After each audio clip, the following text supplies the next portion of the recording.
نحمده ونصلي ونسلم على رسوله الكريم. عمر بن عبدالعزیز رحمۃ اللہ علیہ کے حالات اور اس میں ہمارے لیے کیا سبق ہیں. عمر بن عبدالعزیز رحمۃ اللہ علیہ کی اخلاقی صفات چل رہی تھیں.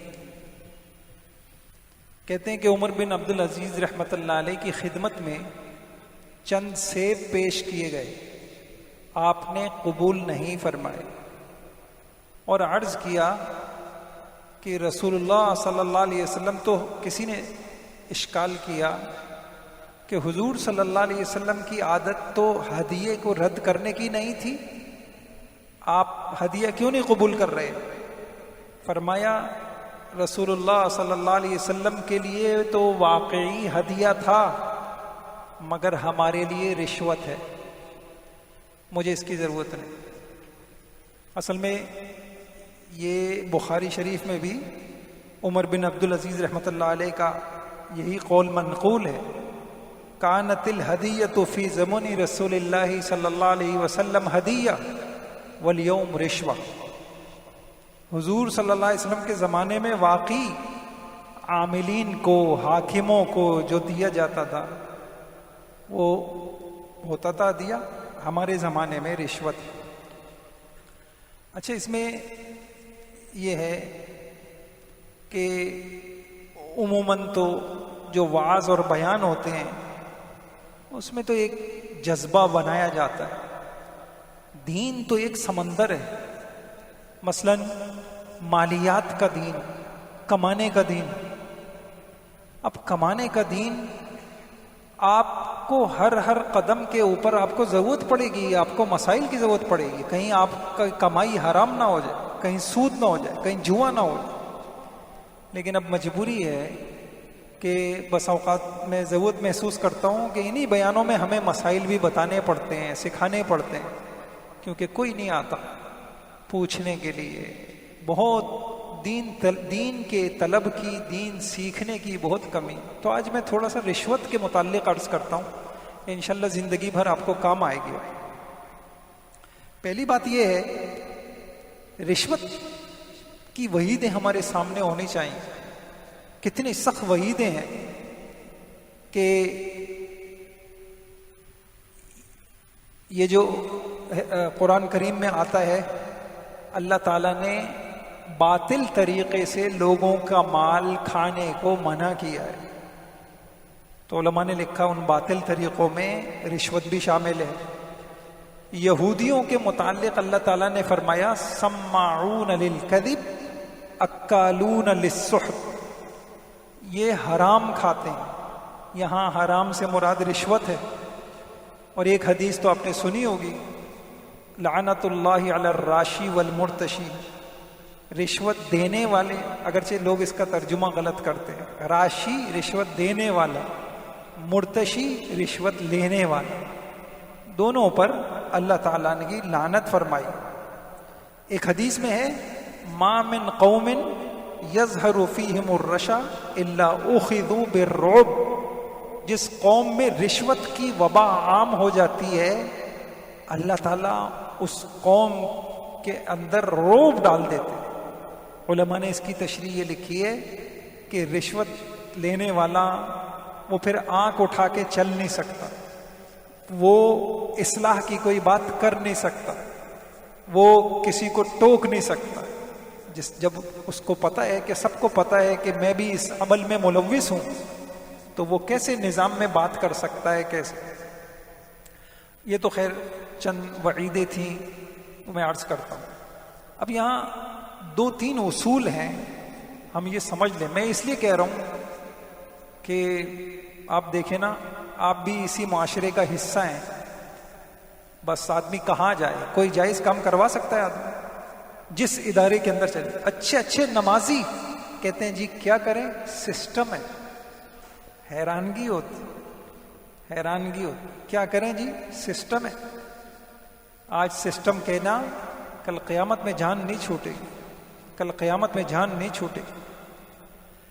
تو ایک بات تو یہ ہے، پہلے میں رشوت دینے والے کے اعتبار سے کچھ اصول عرض کرتا ہوں. علماء نے لکھا ہے مثلاً کسی کا حق تلف کرنے کے لیے یا کوئی اپنی ناجائز غرض پوری کرنے کے لیے اگر پیسے دے دلا کے آپ کام نکلواتے ہیں تو یہ بھی ناجائز رشوت میں شامل ہے. رشوت یعنی کچھ پیسے آپ نوکری کے اعتبار سے آپ اہل نہیں ہیں اور میرٹ پہ نہیں ہیں. اب آپ کیا کرتے ہیں اپنی فلاں نوکری حاصل کرنے کے لیے کچھ دے دلا کے کچھ رقم دے کے، یہ رشوت میں شامل. تعلیمی اداروں میں دے دلا کے پاس ہوتے ہیں، نمبر بڑھاتے ہیں. یہ ناجائز غرض پوری کرنے کے لیے جو مال دیا جاتا ہے وہ شریعت کی اصطلاح میں وہ مال رشوتی کہلائے. البتہ آپ بولیں گے یہ ناجائز بات کہ، لیکن اللہ جزائے خیر دے، علماء کرام نے لکھا ہے کہ آپ کی جائز غرض ہے، لیکن جائز غرض ہے، آپ کا جائز مفاد ہے.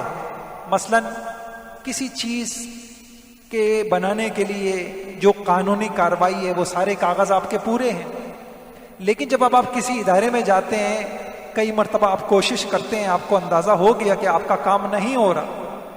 علماء نے اس موقع پہ لکھا ہے کہ اب اگر کوئی رقم دیتا ہے مجبوری میں تو اس کو وہ حرام میں نہیں آئے گا اور اس پر اس کو گناہ نہیں ہوگا. لیکن اس میں اتنا ضرور عرض کروں گا، ایسے موقع پہ پہلے پھر بھی آدمی علماء سے پوچھ لے. یہ کنڈیشن ہے، اب میں اگر کوئی رقم دیتا ہوں تو ناجائز میں تو نہیں آتا. ایک یہ ہو گیا. دوسرا، یہ تو میں نے عرض کیا کہ دینے والے کے اعتبار سے. لینے والے کے اعتبار سے علماء نے ایک اصول لکھا ہے، جس کام کا کرنا آپ کے اوپر واجب ہے، آپ کی ذمہ داری میں شامل ہے، یا اس کام کے کرنے پر یا جس کام کا نہ کرنا آپ کے اوپر لازم ہے، اس کام کی اور آپ کے اوپر چھوڑنا لازم ہے، آپ کسی کو وہ کام کر کے دیتے ہیں اور اس پر پیسے لیتے ہیں تو یہ حرام ہے، یہ رشوت میں داخل. پھر عرض کرتا ہوں، جس کام کا کرنا آپ کی ذمہ داری میں شامل ہے، آپ کی ملازمت ہے، آپ حکومت سے پیسے ہی اس بات کے لے رہے ہیں، آپ تنخواہ ہی اس بات کی لے رہے ہیں. مثال کے طور پہ سرکاری ملازمین ہیں، پاسپورٹ آفس میں کوئی بیٹھا ہوا ہے، پاسپورٹ بنا رہا ہے تو اب وہ تنخواہ لے رہا ہے. تو اب جو لوگ آ رہے ہیں آپ کے ذمے ہیں کہ آپ ان کا کام کریں. تو جس کام کا کرنا انسان کے ذمے فرض، اس کے فرائض میں سے ہے، اس کی ذمہ داریوں میں سے ہے، لیکن اس کے باوجود وہ کسی سے اس کے پیسے لیتا ہے تنخواہ کے علاوہ، یہ رشوت ہے. یا جس کام کا چھوڑنا اس کے اوپر لازم ہے، وہ پیسے لیتا ہے کہ اس کو نہیں کرنا چاہیے، وہ کہتا ہے تم دے دو میں کر دوں گا، تو یہ حرام رشوت میں داخل ہے. اسی میں سفارش بھی آ گئی. سفارش چاہے جائز ہو، اس کے اوپر پیسہ لینا منع ہے. یہ ایک اصول ہو گیا کہ جن کام کا کرنا آپ کے ذمہ لازم ہے آپ اس پہ پیسے لیں. دوسرا اصول ہدیہ. ہم کیسے فرق کریں کہ فلانا نے مجھے یہ رقم دی، یہ ہدیہ ہے، یہ رشوت ہے، کیونکہ وعید بہت سخت ہے. تو علماء نے اس کا آسان اصول لکھا ہے کہ اگر آپ کا کوئی دوست، آپ کا کوئی تعلق والا آپ کو ہدیہ دیتا ہے تو اس کو آپ دیکھیں کہ وہ ہدیہ آپ کے کسی عہدے کی وجہ سے دیا جا رہا ہے تو پھر یہ رشوت میں داخل. اور اگر آپ کے عہدے کی وجہ سے نہیں دیا جا رہا، پہلے سے وہ آپ اس عہدے پہ نہیں بھی ہوتے پھر بھی آپ کو آپ کے تعلقات ہیں، تو یہ حرام رشوت میں داخل نہیں. یہ دو اصول ہیں. ایک حدیث بخاری میں بھی ہے. قبیلہ ازد کے ایک شخص تھے ابن اللتبیہ. حضور علیہ السلام نے ان کو کسی علاقے کے زکوٰۃ وصول کرنے کے لیے مقرر فرمایا، جائیے اس علاقے میں زکوٰۃ وصول کر لیں. وہ زکوٰۃ وصول کرنے گئے، جب واپس آئے تو مسلمانوں سے کہنے لگے اتنا مال تو تمہارا ہے، یعنی یہ بیت المال کے لیے ہے، اور یہ مال میرا ہے، یہ مجھے ہدیے میں ملا ہے۔ اللہ اکبر۔ حضور علیہ السلام اتنا سخت ناراض ہوئے، آپ فوراً ممبر پہ آئے، آپ نے خطبہ دیا اور آپ نے فرمایا کہ یہ کیا وجہ ہے کہ تم میں سے چند آدمیوں کو میں ذمہ داری دیتا ہوں، مقرر کرتا ہوں، وہ جاتے ہیں اور آ کر یہ کہتے ہیں اتنا مال تو تمہارا ہے اور اتنا مال ہمارا ہے، اور اتنے سخت لفظ کیے۔ مجھے بہت سال ہو گئے پڑھے ہوئے، کچھ یاد پڑ رہا ہے کہ مشکات میں یا کہیں یہ بات پڑھی تھی کہ حضور علیہ السلام سے اتنے سخت الفاظ کبھی کہیں اور منقول نہیں۔ آپ نے کہا اپنی ماں کے گھر میں بیٹھتے نا، پھر میں دیکھتا کہ کون تم کو ہدیہ دیتا ہے۔ اپنی ماں کے گھر میں، اپنے باپ کے گھر میں بیٹھتے اور پھر میں دیکھتا تم کو کون ہدیہ دیتا ہے۔ کیا مطلب؟ تم ایک ادارے کا حصہ ہو، تمہیں ایک کام پہ بھیجا گیا ہے، اب کوئی تم کو دیتا ہے تو وہ عہدے کی وجہ سے مل رہا ہے، اور عہدے کی وجہ سے جو مال ملے وہ تمہارا ذاتی مال نہیں ہے، وہ ہدیہ نہیں ہے، وہ رشوت۔ تو حضور نے اتنے سخت الفاظ فرمائے، اور اس کے بعد جو فرمایا، اس کے فرمایا قسم ہے اس ذات کی جس کے قبضے میں میری جان ہے، یاد رکھو اگر تم نے خیانت سے آج مال لے بھی لیا، قیامت کے دن وہ مال تمہاری رسوائی اور ذلت کا ذریعہ بنے گا، اور گردن کے اوپر وہ مال سوار ہوگا۔ پھر آپ نے مثال دی، کسی نے اونٹ میں خیانت کی ہے تو وہ اونٹ اس کے اوپر سوار ہوگا، چیخ رہا ہوگا، کاٹ رہا ہوگا، مار رہا ہوگا، اور دنیا دیکھ رہی ہوگی کہ اچھا یہ تو بڑا نیک تھا، اس نے یہ خیانت کی تھی۔ بکری میں خیانت کی، بکری اس کے اوپر سوار ہوگی اور اس کی ذلت کا ذریعہ بنے۔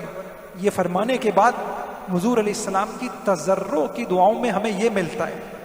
آپ بھی اگر ہمارے بھی کبھی مسائل ہوں، ہمیں بھی کبھی زندگی میں ایسے مانگنا چاہیے۔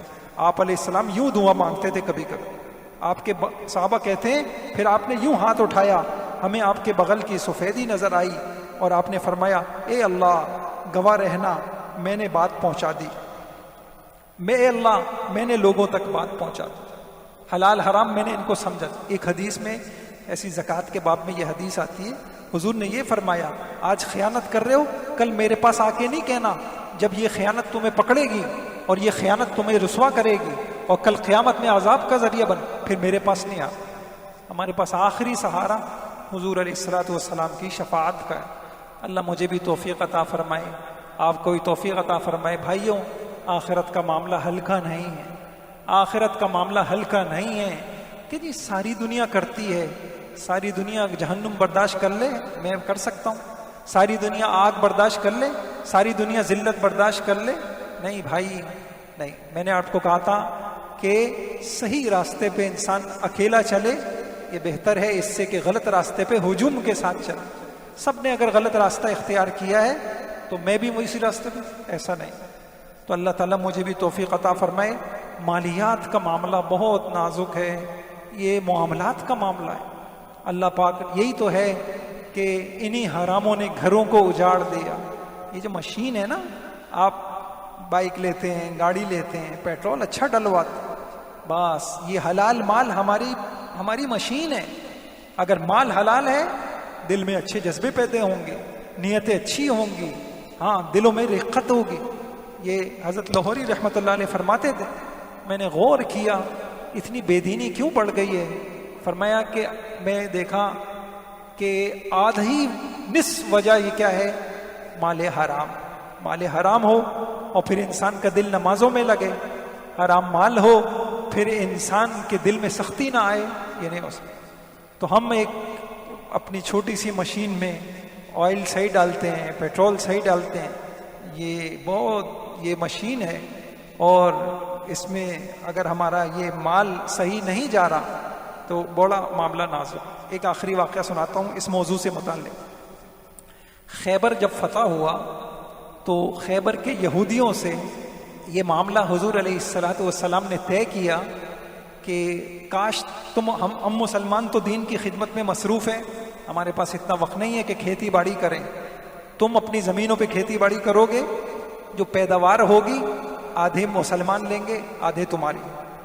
اب یہودی تو عادی تھے رشوت کے، دے دلا کے اپنے کام بنانے کے. تو عبداللہ بن رواحہ رضی اللہ تعالی عنہ ان کو حضور علیہ الصلاۃ والسلام بھیجتے کہ جاؤ جا کے اندازہ لگاؤ ان کی زمین میں کتنی پیداوار ہوئی ہے، اور تاکہ یہ گڑبڑ نہ کریں. اندازہ لگاتے تھے، اس کو خرص کہتے ہیں، حدیثوں میں اس کا ذکر آیا. حضرت عبداللہ بن رواحہ رضی اللہ عنہ گئے تو یہودی ان کو کچھ دے دلا کے، یہ ہو گیا ٹیکس والے آ گئے، کچھ دے دلا کے اپنا کام کرا لو. اب یہودی جو ہے ان کو دے دلا کے رشوت پیش کی. انہوں نے جو اس موقع پہ الفاظ کہے، انہوں نے کہا اے یہودیوں، اللہ کی قسم ساری دنیا میں، ساری مخلوق میں تم سے زیادہ مبغوض مجھے کوئی نہیں. اللہ کی مخلوق میں سب سے زیادہ بغض مجھے تم لوگوں سے، لیکن میں تمہارے بغض کی وجہ سے میں تم پہ ظلم نہیں کروں کہ پیداوار کم ہوئی ہو میں اس کو رجسٹر میں زیادہ لکھ دوں اور تم سے زیادہ وصول کی جائے. میں تمہارے بغض کی وجہ سے بھی ظلم نہیں کروں. اب تو جو تم رشوت دے رہے ہو، تم اس رشوت کی وجہ سے تم یہ مجھے یہ کر رہے ہو، یہ مجھ سے نہیں ہو سکتا. انہوں نے کہا اللہ کی قسم یہی وہ عدل ہے، یہی وہ انصاف ہے جس کی وجہ سے زمین آسمان قائم ہے، اس کی برکتیں ہیں، رحمتیں ہیں.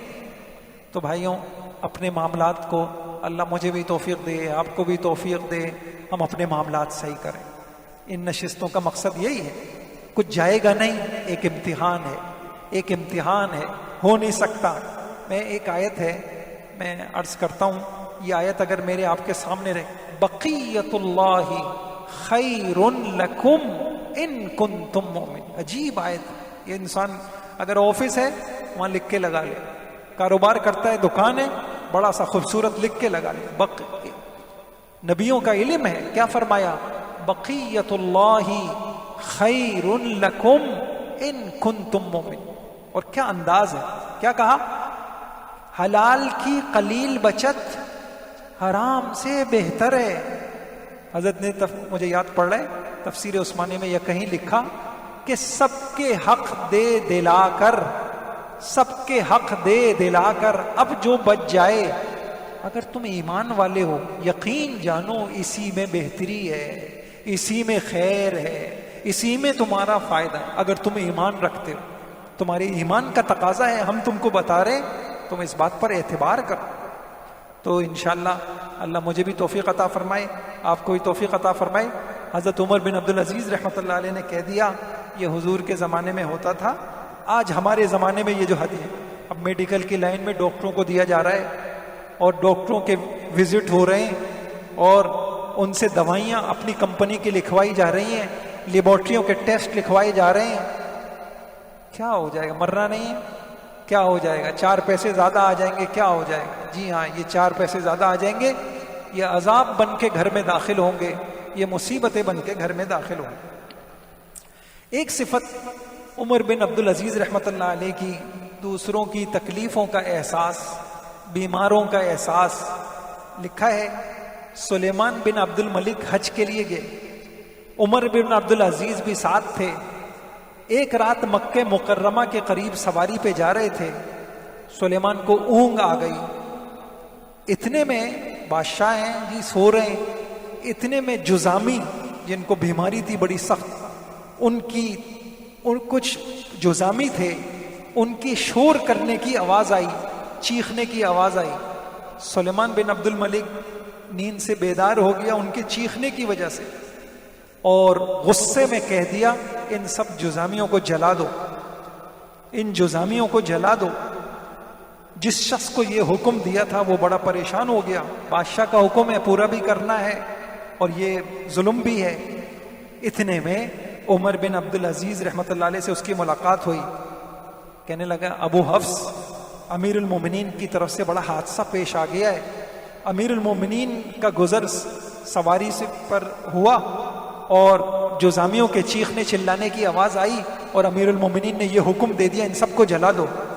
عمر بن عبدالعزیز رحمۃ اللہ علیہ نے فرمایا ذرا ٹھہرو، میں امیر المومنین سے ملتا ہوں، میں بات کرتا ہوں۔ سلیمان کے پاس گئے، بڑی طریقے سے حکمت سے کچھ دیر ادھر ادھر کی باتیں کرتے رہے، پھر فرمایا امیر المومنین آپ نے کبھی ان مبتلا مصیبت لوگوں جیسا کوئی دیکھا ہے؟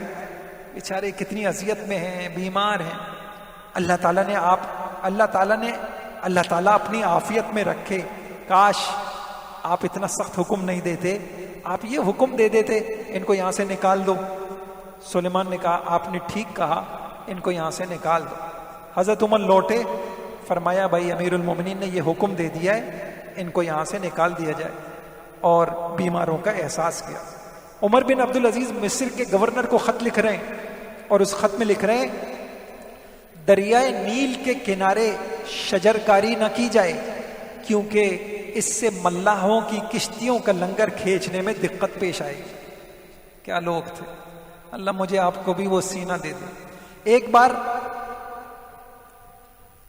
ایک بار عراق کی ایک عورت حضرت عمر بن عبدالعزیز رحمۃ اللہ کے پاس آئی، آپ کے دروازے پہ پہنچی تو کہنے لگی امیر المومنین کے دروازے پہ کوئی دربان نہیں ہے؟ اسے بتایا گیا ان کے دروازے پہ کوئی دربان نہیں، اندر جانا چاہتی ہو تو چلی جاؤ۔ یہ عورت جو زنان خواتین کی جگہ تھی وہاں چلی گئی۔ آپ حضرت عمر ابن عبدالعزیز رحمۃ اللہ علیہ کی جو اہلیت تھی حضرت فاطمہ، ان کے پاس گئی۔ وہ روئی، امیر المومنین کی اہلیہ ہیں، وہ گھر میں روئی سے کچھ کام کر رہی تھی۔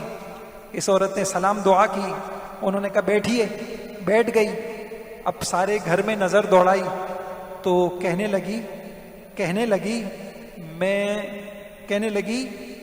میں تو یہاں کچھ نظر ہی نہیں آ رہا، میں اس ویران گھر سے اپنا گھر آباد کرنے آئی ہوں۔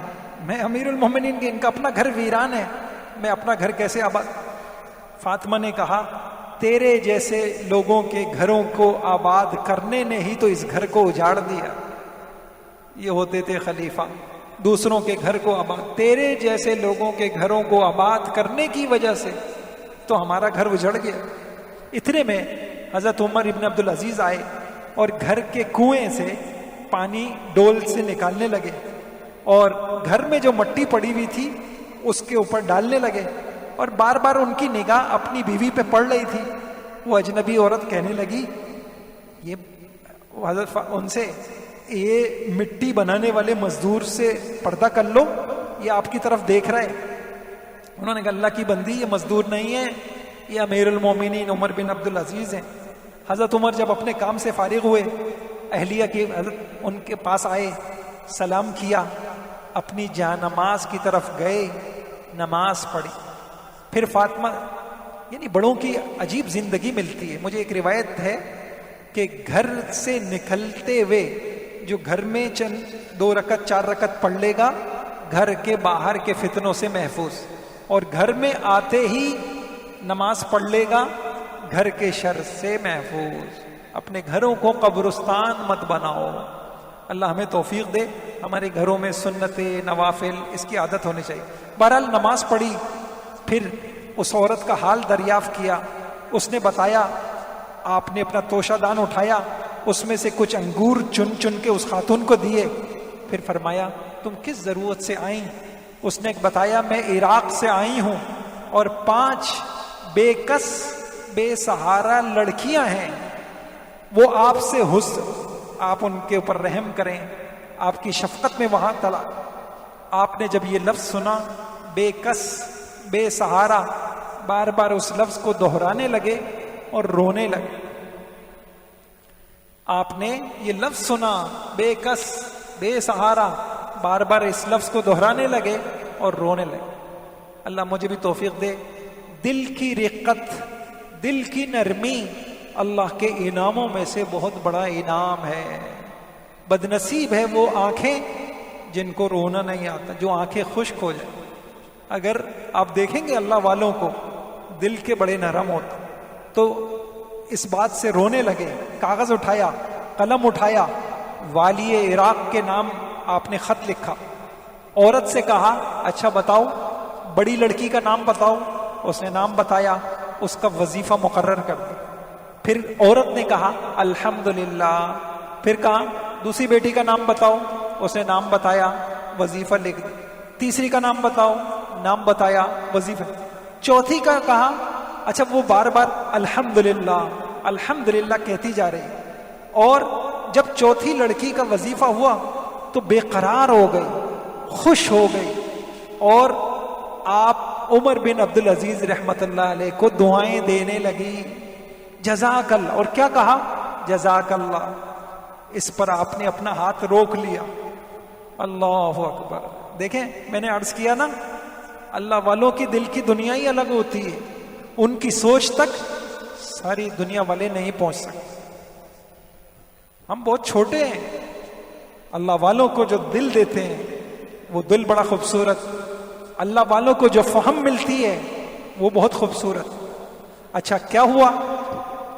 اب چوتھی لڑکی کا جب نام آیا, اس عورت نے یہ کہا الحمدللہ کہنے کے بجائے خوشی سے کہا اللہ آپ کو بہت جزائے خیر دے. آپ نے ہاتھ روک لیا اور کیا کہا؟ جب تک تم مستحق حمد اللہ کا شکر ادا کرتی رہی ہم وظیفہ لگاتے رہے. اب تم نے میرا شکریہ ادا کر کے مجھے خوش کیا, اب میرا وظیفہ لگانے میں نفسانیت داخل ہو گئی. اب میرے یہ دستخط میں نہیں سمجھتا کہ یہ اللہ کے لیے ہیں یا اپنے آپ کو خوش کرنے کے لیے ہیں, نفس کے لیے ہیں. لہذا میں معذور ہوں. اب تم ان چاروں سے کہنا وہی اپنے وظیفے میں سے کچھ اس پانچویں کو دے دے.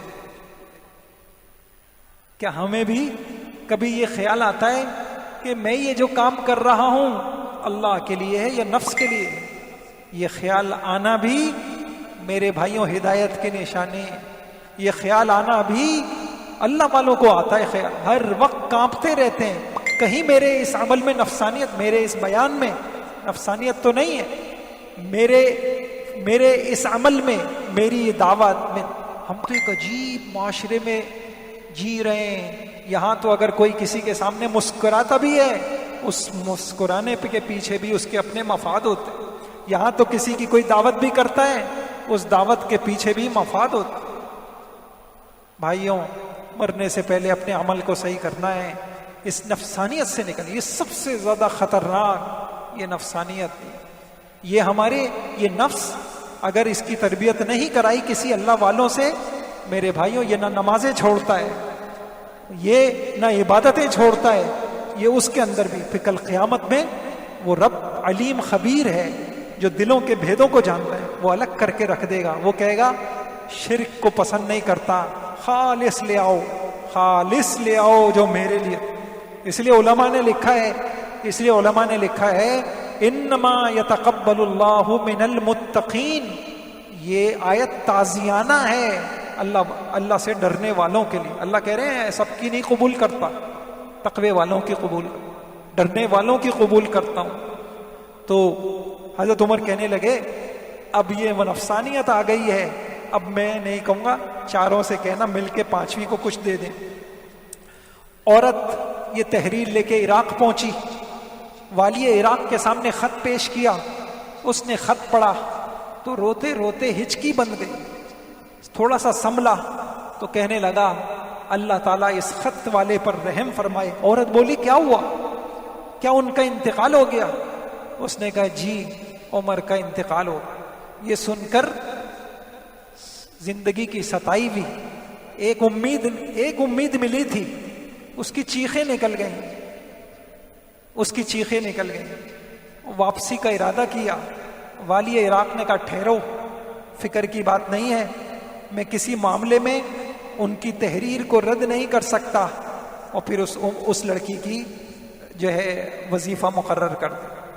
تو عمر بن عبدالعزیز رحمت اللہ علیہ, نفسانیت کا خوف, دلوں کی رقت, دلوں کی نرمی, اپنا گھر اجاڑ کے, اپنی قربانیاں دے کے دوسرے کے گھر کو آباد کرنا, دوسروں کو راحت پہنچانا, یہ ہے. جب اللہ ملتے ہیں تو پھر یہ صفات پیدا ہوتی ہیں. ایک واقعہ اور عرض کرتا ہوں. حضرت عمر بن عبدالعزیز رحمت اللہ علیہ نے شاہ روم کے پاس ایک قاصد بھیجا. وہ قاصد ایک دن بادشاہ کے پاس دربار سے اٹھا اور وہیں کہیں گھومتے گھومتے ایک جگہ پہنچا. اس کو وہاں قرآن پڑھنے کی آواز آنے لگی اور چکی پیسنے کی آواز آ رہی. یہ اس بندے کے پاس گیا, سلام کیا, السلام علیکم. اس بندے نے کوئی جواب نہیں دیا. انہوں نے پھر سلام کیا, 3 مرتبہ سلام کیا.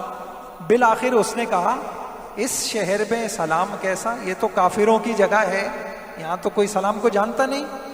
قاصد نے کہا شاہ روم کے نام امیر المومنین نے ایک پیغام دیا ہے, میں وہ پیغام لے کے یہاں آیا ہوں, تم اپنے حالات بتاؤ, تم کون ہو؟ اس نے کہا مجھے ان لوگوں نے فلاں جگہ سے قید کیا تھا, میں شاہ روم کے سامنے پیش ہوا, بادشاہ نے مجھے کہا کہ نصرانی ہو جاؤ, اسلام چھوڑ دو.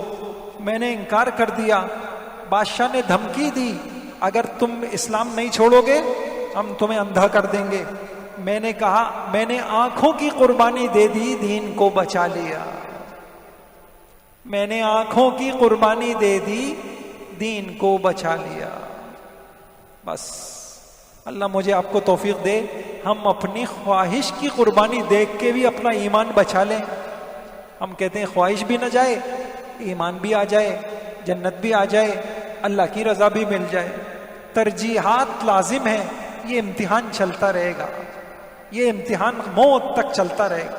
ہر دن جب سورج طلوع ہوتا ہے ہمارے امتحان شروع. کہیں نیند کا امتحان ہے, ادھر فجر کی نماز ہے, ادھر نیند ہے.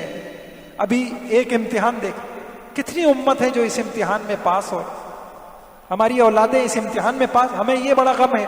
او لیول کے امتحان میں, اے لیول کے امتحان میں بچہ کے نمبر کیوں کم آئے, اور بچہ ایمان کے امتحان میں روز فیل ہو رہا ہے. ہماری نیندیں کیوں نہیں اڑ رہی؟ بچہ حیا کے امتحان میں, ہم کتنے ہیں جو حیا کے امتحان میں پاس. آنکھ کا امتحان, تنہائیوں میں امتحان, یہ امتحان ہے, امتحان ہے. اللہ تعالیٰ آسان فرمائے. اس نے کہا شاہ روم نے گرم سلائیاں میری آنکھوں میں ڈال کر آنکھیں ضائع کر دیں اور مجھے یہاں پہنچا دیا. روزانہ اتنی مقدار گندم پیسنا قید بامشقت اور ایک روٹی کھانے کو ملتی ہے.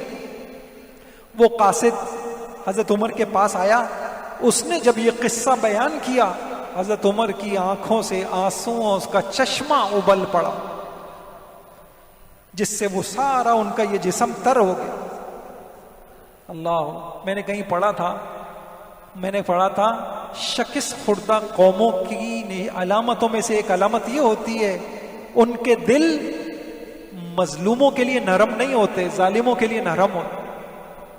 زوال پذیر قوموں کی نشانی کہ ان کو, اب آپ نے دیکھا نا کہ مسلمان کیسے کیسے پس رہے ہیں. ہمیں کتنے ہیں ہمیں کہ ہم تو ایک عادی ہو گئے ہیں یہ خبریں دیکھ کر, یہ جو ہے فلسطین کا یہ بچہ ہے, یہ اس کے پیر کٹے ہوئے ہیں, یہ فلاں ہے. ہم میں سے کتنے آنسو نکلتے. زوال پذیر قوموں کی علامت یہ ہوتی ہے ان کے دل مظلوموں کے لیے بے رحم ہوتے ہیں اور ظالموں کے لیے بڑی گنجائش ہوتی. آج نے دیکھا نا کتنے پڑھے لکھا مجمع تعویلیں کرتا ہے. ہاں نہیں جی کیا کریں جی, ان کی غلطی ہے بھائی, کیوں چھیڑا تھا, ان کی غلطی ہے. اور ظالموں کے معاملات کی. عمر رضی اللہ نے جب یہ سنا ان کی آنکھوں سے آنسو چشمہ. پھر انہوں نے شاہ روم کے نام خط لکھا, اما بعد مجھے یہ خبر پہنچی ہے کہ ایک مسلمان قیدی تمہارے پاس اس حال کے اندر ہے. میں اللہ کی قسم کھاتا ہوں اگر تم نے اس کو رہا کر کے میرے پاس نہیں بھیجا تو تمہارے مقابلے کے لیے اتنا بڑا لشکر لاؤں گا جس کا پہلا دستہ میرے پاس ہوگا اور اس کا اگلا دستہ تمہارے پاس. شاہ روم کو جب یہ خبر پہنچی اور تو کہنے لگا ہم نیک آدمی کو لشکر کشی کی زحمت نہیں دیں گے. وہ عمر بن عبدالعزیز رحمہ اللہ کو کہتا تھا نیک آدمی, ہم نیک آدمی کو لشکر کشی کی زحمت نہیں دیں گے, قیدی کو واپس کر دیں گے. وہ قاصد کہتا ہے میں خوش ہو گیا, ابھی کچھ دن میں وہاں ٹھہرا, تو رہائی کے لیے انتظار تھا. ایک دن میں نے دیکھا بادشاہ کے دربار میں عجیب منظر ہے. بادشاہ تخت سے نیچے بیٹھا ہوا ہے اور چہرے پر حزن ہے، آثار ہیں، غم کے آثار ہیں. تو مجھے دیکھتے ہی اس نے کہا جانتے ہو میں اس طرح کیوں بیٹھا ہوا ہوں؟ میں نے کہا مجھے نہیں پتا. باقی مجھے تعجب تو ہوا، بادشاہ تخت سے نیچے بیٹھے. اس نے کہا مجھے خبر ملی ہے اس نیک آدمی کا انتقال ہو گیا. عمر بن عبدالعزیز رحمہ اللہ کا انتقال ہو گیا. میں اس کے سوگ میں اس طرح بیٹھا ہوں. پھر عجیب بات کہی، کوئی نیک آدمی جب برے لوگوں میں گھر جاتا ہے تو وہ بہت کم زندہ رہتا ہے، اس کو درمیان سے اٹھا لیا جائے. کوئی نیک آدمی برے لوگوں میں جب پھنس جاتا ہے، قاصد کہتا ہے مجھے اس اطلاع سے میں تو مایوس ہو گیا، اب تو یہ قیدی کو رہا نہیں کرے گا. میں نے کہا اجازت دیجیے میں واپس جاتا ہوں. وہ کہنے لگا ہم ان کی زندگی میں ان کی بات مان لیں اور ان کی موت کے بعد اس سے پھر جائیں، ایسا نہیں ہو سکتا. اس نے قیدی کو رہا دیا. ظالم، اس دور میں ظالموں کے بھی کوئی معیار ہوا کرتے، ان کے اندر بھی کچھ خوبیاں ہوتی تھی. آج تو جنگل کا قانون ہے، درندوں کا قانون ہے، آج تو درندوں کا قانون. تو فرمایا ایسا نہیں ہو سکتا کہ ہم ان کی زندگی میں ایک وعدہ کر لیں اور بعد میں اس سے پھر جائیں. ایک واقعہ سنا کے پھر انشاءاللہ بات ختم کروں. آپ کی خوبیوں میں چند چیزیں ملتی ہیں. ایک بڑا حکمت والی بات فرمائی. عمر بن عبدالعزیز رحمۃ اللہ علیہ نے اپنے رفقا کو ایک مقام پہ جمع کیا، ان کے پاس تشریف لائے، وصیتیں فرمائیں. اس وصیتوں میں ایک وصیت یہ فرمائی آپس میں ہنسی مذاق سے احتراز کیا کرو. آپس میں ہنسی مذاق سے احتراز کیا کرو، کیونکہ مذاق یہ دلوں میں کینہ اور کھوٹ پیدا کر. عجیب مذاق اور اللہ تعالیٰ کی کتاب کا مذاکرہ کریا کرو، مجلسیں لگاؤ اللہ کی کتاب کے لیے، اسی پہ سفر کرو، اسی سے تھک جاؤ. اگر تم تھک جاؤ تو پھر اللہ والوں کے حالات کا تذکرہ کرو. کیا کہا؟ مذاق سے بچو. مذاق سے دل میں کھوٹ پیدا ہوتا ہے، کینہ پیدا ہوتا ہے، جھگڑے پیدا ہوتے ہیں. مولانا تقی عثمانی صاحب کے خطبات ہیں اور ایک زمانے میں انہوں نے بڑی تسلسل سے جھگڑوں کے اسباب بیان کیے تھے. ہم نے بھی یہاں بہت سال پہلے ایک نشست شروع کی تھی، باہمی تعلقات اور نبوی تعلیمات، اور بڑا الحمدللہ اس کا فائدہ ہوا. عمومی جھگڑوں کے کیا سبب ہیں، مالی جھگڑوں کے کیا سبب ہیں، خاندانی جھگڑوں کے کیا سبب ہیں، میاں بیوی کے جھگڑوں کے کیا سبب ہیں، یہ جمع کیے تھے الحمدللہ. پھر ان سب موضوع پہ لوگ کہتے لگے کہ آپ ہمیں یہ تحریری مواد دیں، وہ نشستیں کتابیں بن گئیں. اس میں ایک سبب یہ بھی تھا آپس کا مذاق. یہ جھگڑے ہوتے اس سے کینہ، حضور نے فرمایا لا تمازح. اب مذاق کی حد ہے. کسی نے اچھا کہا آپ نے کسی سے مذاق کیا، اگر دونوں ہنس رہے ہیں تو یہ مذاق ہے، ایک ہنس رہا ہے اور دوسرا بیچارہ ذلیل ہو رہا ہے، اس کو اذیت ہو رہی ہے، یہ مذاق نہیں ہے، یہ استہزاء ہے، یہ استہزاء ہے. تو مذاق بھی بہت سارے بڑی بڑی لڑائیاں اس کی آپ ابتدا دیکھیں گے تو یہ مذاق ہے دوستوں میں. اور تو اللہ کی نبی کی اس نصیحت پہ عمل کرنا. بلکہ مجھے یاد آیا بخاری شریف کا واقعہ ہے، ایک غزوے میں ایک صحابی ایک شخص تھے، ان کی مذاق کی عادت زیادہ تھی. تو انہوں نے ایک انصاری کے پیچھے لات مار دی، مذاق. انصاری بھڑک اٹھے اور معاملہ اتنا بھڑک گیا، انہوں نے آواز لگا دی یا للانصار، ان کے مقابلوں پہ دوسروں نے آواز لگا دی یا للمہاجرین. ایک عصبیت، پرانی عصبیت کی لڑائی بھڑک اٹھی اور حضور علیہ السلام نے بڑی مشکل سے پھر اس لڑائی کو قابو کیا. پیچھے کیا تھا؟ ایک مذاق، ایک مذاق.